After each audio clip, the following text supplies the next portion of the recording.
ಇತ್ತೀಚಿನ ದಿನಗಳಲ್ಲಿ ಕರ್ನಾಟಕದಲ್ಲಿ ಶಿಕ್ಷಕರ ನೇಮಕಾತಿ ಬಗ್ಗೆ ಸಾಕಷ್ಟು ಚರ್ಚೆ ನಡೀತಾನೆ ಇರುತ್ತೆ. Hope is important but preparation is even more important. ಶಿಕ್ಷಕರ ಖಾಲಿ ಹುದ್ದೆಗಳ ಮಾಹಿತಿ ಸಂಗ್ರಹಿಸುವಂತಹ ಕೆಲಸ, ಶಾಲೆಗಳ ಅಗತ್ಯತೆಗಳ ಪರಿಶೀಲನೆ, ಹಾಗೆಯೇ ಆಡಳಿತಾತ್ಮಕ ಪ್ರಕ್ರಿಯೆಗಳು ವಿವಿಧ ಹಂತಗಳಲ್ಲಿ ನಡೀತಾ ಇರುವಂತದ್ದು. ನಿಮ್ಮ ಪೋಷಕರ ಕಣ್ಣಲ್ಲಿ ಕಾಣುವಂತಹ ಸಂತೋಷ, ನಿಮ್ಮ ಸ್ವಂತ ಆತ್ಮವಿಶ್ವಾಸ, ಅದು ಇಂದಿನ ನಿಮ್ಮ ಪರಿಶ್ರಮದ ಫಲವಾಗಿರುತ್ತೆ.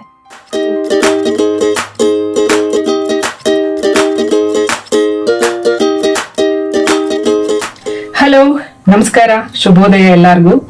ಇವತ್ತು ನಾನ್ ಶೇರ್ ಮಾಡ್ತಾ ಇರುವಂತ ವಿಷಯ ಸಾವಿರಾರು BEd, D.Ed ಹಾಗೇನೆ ಗ್ರಾಜುಯೇಷನ್ ಮುಗಿಸಿರುವಂತಹ ಅಭ್ಯರ್ಥಿಗಳ ಕನಸುಗಳಿಗೆ ಸಂಬಂಧಿಸಿದ್ದು.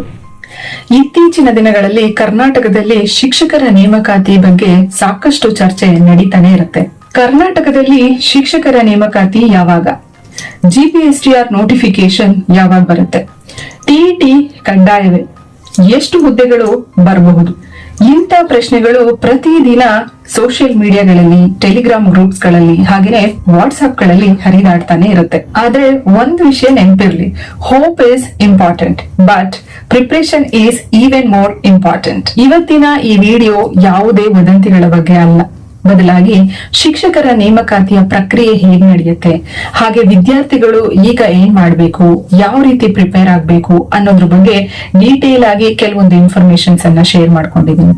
ಬನ್ನಿ ಈ ವಿಡಿಯೋನ ಎಲ್ಲೂ ಸ್ಕಿಪ್ ಮಾಡದೆ ಕೊನೆವರೆಗೂ ನೋಡಿ. ಈ ವಿಡಿಯೋ ನಿಮ್ಗೆ ಯೂಸ್ಫುಲ್ ಅಂತ ಅನ್ಸಿದ್ರೆ ಲೈಕ್ ಮಾಡಿ, ಶೇರ್ ಮಾಡಿ, ಹಾಗೆ ಸಬ್ಸ್ಕ್ರೈಬ್ ಮಾಡೋದನ್ನ ಮರಿಬೇಡಿ. ಬನ್ನಿ ವಿಡಿಯೋನ ಸ್ಟಾರ್ಟ್ ಮಾಡೋಣ.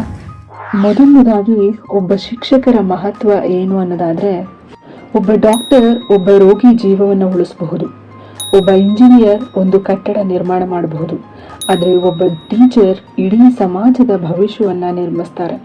ಪ್ರತಿಯೊಬ್ಬ IAS officer, scientist, doctor, engineer ಎಲ್ಲರ ಜೀವನದಲ್ಲೂ ಒಬ್ಬ ಶಿಕ್ಷಕರ ಪ್ರಭಾವ ಇದ್ದೇ ಇರುತ್ತೆ. ಅದಕ್ಕಾಗಿಯೇ ಸರ್ಕಾರಿ ಶಾಲೆಗಳಲ್ಲಿ ಉತ್ತಮ ಶಿಕ್ಷಕರ ನೇಮಕಾತಿ ತುಂಬಾನೇ ಮುಖ್ಯ. ಅನೇಕ ಶಾಲೆಗಳಲ್ಲಿ ಶಿಕ್ಷಕರ ಕೊರತೆಯಿಂದ ಒಬ್ಬ ಶಿಕ್ಷಕ ಹಲವು ತರಗತಿಗಳನ್ನು ನಡೆಸಬೇಕಾದಂತ ಪರಿಸ್ಥಿತಿ ಇವತ್ತು ಇರುವಂತದ್ದು. ಇದರಿಂದ ವಿದ್ಯಾರ್ಥಿಗಳ ಕಲಿಕೆಯ ಗುಣಮಟ್ಟದ ಮೇಲೂ ಸಾಕಷ್ಟು ಪರಿಣಾಮ ಬೀಳ್ತಾ ಇದೆ. ಎರಡನೇದಾಗಿ ಶಿಕ್ಷಣ ಇಲಾಖೆ ಇತ್ತೀಚಿನ ಬೆಳವಣಿಗೆಗಳ ಬಗ್ಗೆ ಹೇಳಬೇಕು ಅಂದ್ರೆ, ಈಗ ಅಭ್ಯರ್ಥಿಗಳು ಕಾಯ್ತಾ ಇರುವಂತಹ ಪ್ರಮುಖ ಪ್ರಶ್ನೆ ಏನು ಅಂದ್ರೆ, ರಿಕ್ರೂಟ್ಮೆಂಟ್ ನೋಟಿಫಿಕೇಶನ್ ಯಾವಾಗ ಅಂತ. ಇತ್ತೀಚಿನ ಸರ್ಕಾರಿ ಹೇಳಿಕೆಗಳು ಹಾಗೇನೆ ಇಲಾಖೆಯ ಪ್ರಕ್ರಿಯೆಗಳ ಪ್ರಕಾರ ಶಿಕ್ಷಕರ ಖಾಲಿ ಹುದ್ದೆಗಳ ಮಾಹಿತಿ ಸಂಗ್ರಹಿಸುವಂತಹ ಕೆಲಸ, ಶಾಲೆಗಳ ಅಗತ್ಯತೆಗಳ ಪರಿಶೀಲನೆ, ಹಾಗೇನೆ ಆಡಳಿತಾತ್ಮಕ ಪ್ರಕ್ರಿಯೆಗಳು ವಿವಿಧ ಹಂತಗಳಲ್ಲಿ ನಡೀತಾ ಇರುವಂತದ್ದು. ಅಂತಿಮ ಅಧಿಸೂಚನೆ ಪ್ರಕಟ ಆದ ನಂತರವೇ ಹುದ್ದೆಗಳ ಸಂಖ್ಯೆ, ವಿಷಯವಾರು ಹಂಚಿಕೆ, ಜಿಲ್ಲಾವಾರು ಮಾಹಿತಿ, ಅರ್ಹತೆ, ಪರೀಕ್ಷಾ ದಿನಾಂಕ ಅಧಿಕೃತವಾಗಿ ನಮಗೆ ತಿಳಿಯುವಂಥದ್ದು. ಆದ್ರಿಂದ ಸೋಷಿಯಲ್ ಮೀಡಿಯಾದಲ್ಲಿ ಬರುವಂತಹ ರೂಮರ್ಸ್ಗಿಂತ ಅಫಿಷಿಯಲ್ ನೋಟಿಫಿಕೇಶನ್ ಅನ್ನ ನಂಬುವುದು ತುಂಬಾನೇ ಸೂಕ್ತ. ಶಿಕ್ಷಕರ ನೇಮಕಾತಿ ಅನ್ನೋದು ಒಂದೆರಡು ದಿನಗಳಲ್ಲಿ ಆಗುವಂಥದ್ದಲ್ಲ. ಸಾಮಾನ್ಯವಾಗಿ ಆ ಒಂದು ನೇಮಕಾತಿಯ ಬಗ್ಗೆ ಹೇಳಬೇಕು ಅಂದ್ರೆ, ಶಾಲೆಗಳಿಂದ ಖಾಲಿ ಹುದ್ದೆಗಳ ಮಾಹಿತಿಯನ್ನ ಸಂಗ್ರಹ ಮಾಡಬೇಕು, ಜಿಲ್ಲಾವಾರು ಪರಿಶೀಲನೆ ಆಗಬೇಕು, ಇಲಾಖೆಯ ಅನುಮೋದನೆ ಆಗಬೇಕು, ನಂತರ ಹಣಕಾಸು ಮತ್ತು ಆಡಳಿತಾತ್ಮಕ ಪ್ರಕ್ರಿಯೆಗಳು ಮುಗಿಬೇಕು, ಅಂತಿಮ ಅಧಿಸೂಚನೆ ಆಗಬೇಕು. ಈ ಎಲ್ಲಾ ಹಂತಗಳು ಪೂರ್ಣಗೊಂಡ ನಂತರವೇ ಅಧಿಕೃತ ನೋಟಿಫಿಕೇಶನ್ ಪ್ರಕಟ ಆಗುವಂಥದ್ದು. ಆದ್ರಿಂದ ಯಾವುದೇ ದಿನಾಂಕನ ಅಧಿಕೃತ ಪ್ರಕಟಣೆ ಹೊರಬರೋದಕ್ಕಿಂತ ಮೊದಲು ಖಚಿತಪಡಿಸೋದಕ್ಕೆ ಸಾಧ್ಯ ಇಲ್ಲ. ಮೂರನೇದಾಗಿ ಯಾರೆಲ್ಲ ಶಿಕ್ಷಕರ ನೇಮಕಾತಿಗೆ ಅರ್ಜಿಯನ್ನ ಹಾಕ್ಬೋದು ಅನ್ನೋದಾದ್ರೆ, ಸಾಮಾನ್ಯವಾಗಿ ಗವರ್ನಮೆಂಟ್ ಟೀಚರ್ ರಿಕ್ರೂಟ್ಮೆಂಟ್ಗೆ ಈ ಕೆಳಗಿನ ಅರ್ಹತೆಗಳು ತುಂಬಾನೇ ಇಂಪಾರ್ಟೆಂಟ್.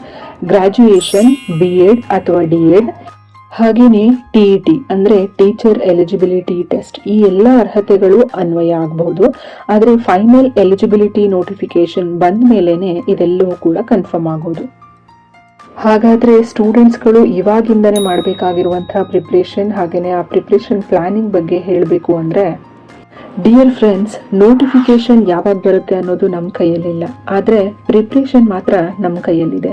ಇವತ್ತಿಂದ ಓದೋದನ್ನ ಪ್ರಾರಂಭ ಮಾಡಿ. ಮೊದಲು ಸಿಲೆಬಸ್ ಅನ್ನ ಸಂಪೂರ್ಣವಾಗಿ ಅರ್ಥ ಮಾಡ್ಕೊಳ್ಳಿ. ಪ್ರತಿದಿನ current affairs, subject knowledge, Kannada, English ಮತ್ತೆ ಚೈಲ್ಡ್ ಡೆವಲಪ್ಮೆಂಟ್ ಅಂಡ್ ಪೆಡಗಾಗಿ ಇದನ್ನ ರೆಗ್ಯುಲರ್ ಆಗಿ ಮಿಸ್ ಇಲ್ದಾಗೆ ಓದ್ಬೇಕಾಗತ್ತೆ. ಇನ್ನು ಪ್ರೀವಿಯಸ್ ಇಯರ್ ಕ್ವಶನ್ ಪೇಪರ್ಸು ನಿಮ್ಮ ಬೆಸ್ಟ್ ಟೀಚರ್ಸ್ ಅಂತಾನೆ ಹೇಳ್ಬೋದು. ಅವುಗಳನ್ನ ಸಾಲ್ವ್ ಮಾಡಿದ್ರೆ ನಿಮಗೆ ಎಕ್ಸಾಮ್ ಪ್ಯಾಟ್ರನ್ ಅರ್ಥ ಆಗುತ್ತೆ, ಫ್ರೀಕ್ವೆಂಟ್ಲಿ ಕೇಳುವಂಥ ಟಾಪಿಕ್ಸು ನಿಮಗೆ ಗೊತ್ತಾಗುತ್ತೆ. ಅದ್ರ ಜೊತೆಗೆ ಟೈಮ್ ಮ್ಯಾನೇಜ್ಮೆಂಟ್ ಕೂಡ ಇಂಪ್ರೂವ್ ಆಗುತ್ತೆ. ಸೊ ಹಾಗಾಗಿ ಪ್ರತಿ ವೀಕ್ ಒಂದು ಕ್ವಶನ್ ಪೇಪರ್ ಆದರೂ ಸಾಲ್ವ್ ಮಾಡೋದಕ್ಕೆ ಟ್ರೈ ಮಾಡಿ. ಇದ್ರ ಜೊತೆಗೆ ನೀವೇನಾದ್ರೂ ಪ್ರಿಪ್ರೇಷನ್ ಮಾಡ್ತಾ ಇದ್ರೆ ನಿಮ್ಮ ಒಂದು ಪ್ರಿಪ್ರೇಷನ್ ಯಾವ ಲೆವೆಲ್ಗಿದೆ ಅನ್ನೋದಕ್ಕೆ ಒಂದು ಮಾಕ್ ಟೆಸ್ಟ್ ಅನ್ನ ಎವ್ರಿ ವೀಕ್ ತಪ್ಪದೆ ತಗೊಳ್ಳಿ. ಇದರಿಂದ ನಿಮ್ಮ ಒಂದು ಸ್ಟಡಿ ಪ್ರೋಗ್ರೆಸ್ ಹೇಗಿದೆ ಅನ್ನೋದು, ಹಾಗೇನೆ ನಿಮ್ಮ ಮಿಸ್ಟೇಕ್ಸ್ ಏನು ಅನ್ನೋದು ಈಸಿಯಾಗಿ ಫೈಂಡ್ ಔಟ್ ಮಾಡ್ಬೋದು. ಪ್ರತಿದಿನ 10 hours ಓದೋದಕ್ಕಿಂತ every day 4 to 5 hours consistency ಸ್ಟಡಿಗೆ ಹೆಚ್ಚು ಸಕ್ಸಸ್ ಅನ್ನ ತಂದುಕೊಡುತ್ತೆ. ಸೊ ಇವತ್ತಿಂದ ನಿಮ್ಮ ಪ್ರಿಪ್ರೇಷನ್ ಅನ್ನ ಆರಂಭ ಮಾಡಿ. ನಾಳೆ ನಿಮ್ಮ ಗವರ್ನಮೆಂಟ್ ಟೀಚರ್ ಅನ್ನುವಂಥ ಕನಸು ನಿಜ ಆಗ್ಬೋದು. ಏನಂತೀರಾ? ಇನ್ನು ಸ್ಟೂಡೆಂಟ್ಸ್ಗಳು ಮಾಡುವಂಥ ಕಾಮನ್ ಮಿಸ್ಟೇಕ್ಸ್ ಬಗ್ಗೆ ಹೇಳಬೇಕು ಅಂದರೆ, ಮೊದಲನೇ ತಪ್ಪು ನೋಟಿಫಿಕೇಶನ್ ಬಂದ ಮೇಲೇ ಓದೋದಕ್ಕೆ ಆರಂಭ ಮಾಡೋದು. ಎರಡನೇದು ಸೋಷಿಯಲ್ ಮೀಡಿಯಾ ರೂಮರ್ಸ್ಗಳನ್ನು, ಫೇಕ್ ನ್ಯೂಸ್ಗಳನ್ನು ಹೆಚ್ಚಾಗಿ ನಂಬುವಂಥದ್ದು. ಮೂರನೇದು ಟೈಮ್ ಟೇಬಲ್ ಇಲ್ಲದೆ ಓದೋದು. ನಾಲ್ಕನೇದು ಪ್ರೀವಿಯಸ್ ಇಯರ್ ಕ್ವಶನ್ ಪೇಪರ್ಸ್ ಹಾಗೆಯೇ ಮಾಕ್ ಟೆಸ್ಟನ್ನು ಕಂಪ್ಲೀಟಾಗಿ ಇಗ್ನೋರ್ ಮಾಡೋದು. ನೆನಪಲ್ಲಿಟ್ಕೊಳ್ಳಿ, ಪ್ರಿಪ್ರೇಷನ್ಗೆ ಶಾರ್ಟ್ ಕಟ್ ಇಲ್ಲ, ಆದರೆ ಕನ್ಸಿಸ್ಟೆನ್ಸಿ ಮಾತ್ರ ಸಕ್ಸಸ್ಗೆ ಶಾರ್ಟ್ ಕಟ್ ಅಂತ ಹೇಳ್ಬೋದು. ಆದ್ದರಿಂದ ಅಫಿಷಿಯಲ್ ಅಪ್ಡೇಟ್ಸ್ ಮಾತ್ರನೇ ಫಾಲೋ ಮಾಡಿ. ಪ್ರತಿದಿನ ಸ್ವಲ್ಪ ಆದರೂ ಓದಿ, ಹಾಗೆಯೇ ನಿಮ್ಮ ಗುರಿ ಮೇಲೆ ನೀವು ಫೋಕಸ್ ಮಾಡಿ. ಕೊನೆಯದಾಗಿ ಸಕ್ಸಸ್ ಸ್ಟ್ರಾಟಜಿ. ಹೌದು ಫ್ರೆಂಡ್ಸ್, ಶಿಕ್ಷಕರ ನೇಮಕಾತಿಯಲ್ಲಿ ಸಕ್ಸಸ್ ಪಡಿಬೇಕು ಅಂದ್ರೆ ಒಂದು ಸರಿಯಾದ ಸ್ಟ್ರಾಟಜಿ ಇರಲೇಬೇಕು. ಪ್ರತಿದಿನ ಒಂದು ಸ್ಟಡಿ ಸ್ಕೆಡ್ಯೂಲ್ ಅನ್ನ ಪಾಲಿಸಲೇಬೇಕಾಗತ್ತೆ. ಸ್ವಲ್ಪ ಓದಿ, ಆದ್ರೆ ಪ್ರತಿದಿನ ಓದಿ. ಪ್ರತಿ ವಾರ ಮಾಕ್ ಟೆಸ್ಟ್ ಬರೆಯಿರಿ. ನಿಮ್ಮ ತಪ್ಪುಗಳನ್ನ ನೀವೇ ಗುರುತಿಸಿ, ಹಾಗೇನೆ ಅದೇ ತಪ್ಪನ್ನ ಮತ್ತೆ ರಿಪೀಟ್ ಮಾಡಕ್ ಹೋಗ್ಬೇಡಿ. ಟಫ್ ಸಬ್ಜೆಕ್ಟ್ಗಳನ್ನ ಪೋಸ್ಟ್ಪೋನ್ ಮಾಡಕ್ ಹೋಗ್ಬೇಡಿ, ಅವುಗಳಿಗೇನೆ ಹೆಚ್ಚು ಟೈಮ್ ಅನ್ನ ಕೊಡಿ. ಹಾಗೆ ಒಂದು ಮುಖ್ಯವಾದಂತಹ ವಿಷಯ, ನಿಮ್ಮನ್ನ ಬೇರೆ ಆಸ್ಪಿರೆಂಟ್ಸ್ ಜೊತೆಗೆ ಕಂಪೇರ್ ಮಾಡ್ಕೊಳಕ್ ಹೋಗ್ಬೇಡಿ. ನಿಮ್ಮ ನಿನ್ನೆಗಿಂತ ಇವತ್ತು ಉತ್ತಮವಾಗಿರೋದೇ ನಿಜವಾದ ಪ್ರಗತಿ ಅಂತ ನಾನು ಅನ್ಕೋತೀನಿ. Remember one thing, discipline beats motivation, consistency creates success. ಇವತ್ತೇ ನಿಮ್ಮ ಯೋಜನೆಯಂತೆ ತಯಾರಿಯನ್ನ ಆರಂಭ ಮಾಡಿ. ನಿಮ್ಮ ಕನಸಿನ ಸರ್ಕಾರಿ ಶಿಕ್ಷಕರ ಹುದ್ದೆ ನಿಮ್ಮ ಪರಿಶ್ರಮವನ್ನ ಕಾಯ್ತಾ ಇದೆ. ಕೊನೆಯದಾಗಿ ನನ್ನೆಲ್ಲ ಟೀಚರ್ ಆಸ್ಪಿರೆಂಟ್ಸ್ಗೆ ನನ್ನ ಕಡೆಯಿಂದ ಒಂದು ಮೆಸೇಜ್. ಹೌದು ಫ್ರೆಂಡ್ಸ್, ಲೈಫಲ್ಲಿ ಪ್ರತಿಯೊಬ್ಬರಿಗೂ ಒಂದು ಕನಸಿದ್ದೇ ಇರುತ್ತೆ. ನಿಮ್ಮ ಕನಸು ಸರ್ಕಾರಿ ಶಿಕ್ಷಕರಾಗಬೇಕು ಅನ್ನೋದಾದ್ರೆ ಈ ಕನಸನ್ನ ಕೇವಲ ಕನಸಾಗಿಯೇ ಬಿಟ್ಬಿಡ್ಬೇಡಿ. ಇವತ್ತು ನೀವು ಓದ್ತಾ ಇರುವಂತಹ ಈ ದಿನಗಳು ಬಹುಶಃ ಯಾರಿಗೂ ಕಾಣಿಸ್ತೇ ಇರಬಹುದು. ನಿಮ್ಮ ಪರಿಶ್ರಮವನ್ನ ಯಾರು ಗಮನಿಸ್ತೇ ಇರಬಹುದು, ಆದ್ರೆ ನಿಮ್ಮ ಪರಿಶ್ರಮ ಎಂದಿಗೂ ವ್ಯರ್ಥ ಆಗೋದಿಲ್ಲ. ಕೆಲವೊಮ್ಮೆ ರಿಸಲ್ಟ್ ನಿಧಾನ ಆಗ್ಬೋದು, ಆದ್ರೆ ಪರಿಶ್ರಮಕ್ಕೆ ಫಲ ಸಿಗದೇ ಇರೋದಿಲ್ಲ. ಬೇರೆಯವರು ನಿಮ್ಮನ್ನ ಅನುಮಾನಿಸಬಹುದು, ಇನ್ನೂ ಜಾಬ್ ಸಿಗ್ಲಿಲ್ವಾ ಅಂತ ಕೇಳಬಹುದು. ಆದ್ರೆ ಅವರ ಮಾತುಗಳಿಗೆ ಉತ್ತರ ಕೊಡೋದು ನಿಮ್ಮ ಮಾತುಗಳಿಂದ ಅಲ್ಲ, ನಿಮ್ಮ ಸಕ್ಸಸ್ ಇಂದ. ಇವತ್ತು ನೀವು ಓದುವಂತ ಪ್ರತಿಯೊಂದು ಪುಟ, ಬರೆಯುವ ಪ್ರತಿಯೊಂದು ಮಾಕ್ ಟೆಸ್ಟ್, ಮಾಡುವ ಪ್ರತಿಯೊಂದು ರಿವಿಷನ್ ನಾಳೆಯ ನಿಮ್ಮ ಯಶಸ್ಸಿನ ಅಡಿಪಾಯ ಆಗಿರುತ್ತೆ. ಯಾರಾದ್ರೂ ಸರ್ಕಾರಿ ಕೆಲಸ ಸಿಗೋದು ಕಷ್ಟ ಅಂತ ಹೇಳಿದ್ರೆ ನಿರಾಶೆ ಆಗ್ಬೇಡಿ. ಇಂಪಾಸಿಬಲ್ ಅನ್ನೋದು ಪ್ರಯತ್ನ ಮಾಡದವರ ಮಾತು. ಪ್ರಯತ್ನ ಮಾಡುವವರಿಗೆ ಅದು ಒಂದು ಚಾಲೆಂಜ್ ಮಾತ್ರ. ಒಂದು ದಿನ ನಿಮ್ಮ ಕೈಯಲ್ಲಿ ಅಪಾಯಿಂಟ್ಮೆಂಟ್ ಆರ್ಡರ್ ಇರುತ್ತೆ. ನಿಮ್ಮ ಕುಟುಂಬದ ಮುಖದಲ್ಲಿ ಹೆಮ್ಮೆಯ ನಗು ಇರುತ್ತೆ. ನಿಮ್ಮ ವಿದ್ಯಾರ್ಥಿಗಳು ನಿಮ್ಮನ್ನ ಸರ್ ಅಥವಾ ಮೇಡಮ್ ಅಂತ ಕರೆಯುವಂತ ಕ್ಷಣ ಬಂದೇ ಬರುತ್ತೆ. ಆ ದಿನಕ್ಕಾಗಿ ಇವತ್ತಿನ ಪರಿಶ್ರಮವನ್ನ ನಿಲ್ಲಿಸಬೇಡಿ. ಒಂದು ದಿನ ನೀವು ಶಾಲೆ ಬಾಗಿಲು ದಾಟಿ ಶಿಕ್ಷಕರಾಗಿ ಮೊದಲ ಬಾರಿಗೆ ತರಗತಿ ಪ್ರವೇಶಿಸುವ ಕ್ಷಣ ಬಂದೇ ಬರುತ್ತೆ. ಆ ದಿನ ನಿಮ್ಮ ಪೋಷಕರ ಕಣ್ಣಲ್ಲಿ ಕಾಣುವಂತಹ ಸಂತೋಷ, ನಿಮ್ಮ ಸ್ವಂತ ಆತ್ಮವಿಶ್ವಾಸ, ಅದು ಇಂದಿನ ನಿಮ್ಮ ಪರಿಶ್ರಮದ ಫಲವಾಗಿರುತ್ತೆ. So remember one thing, your future is not decided by luck. It is created by your daily hard work, discipline and consistency.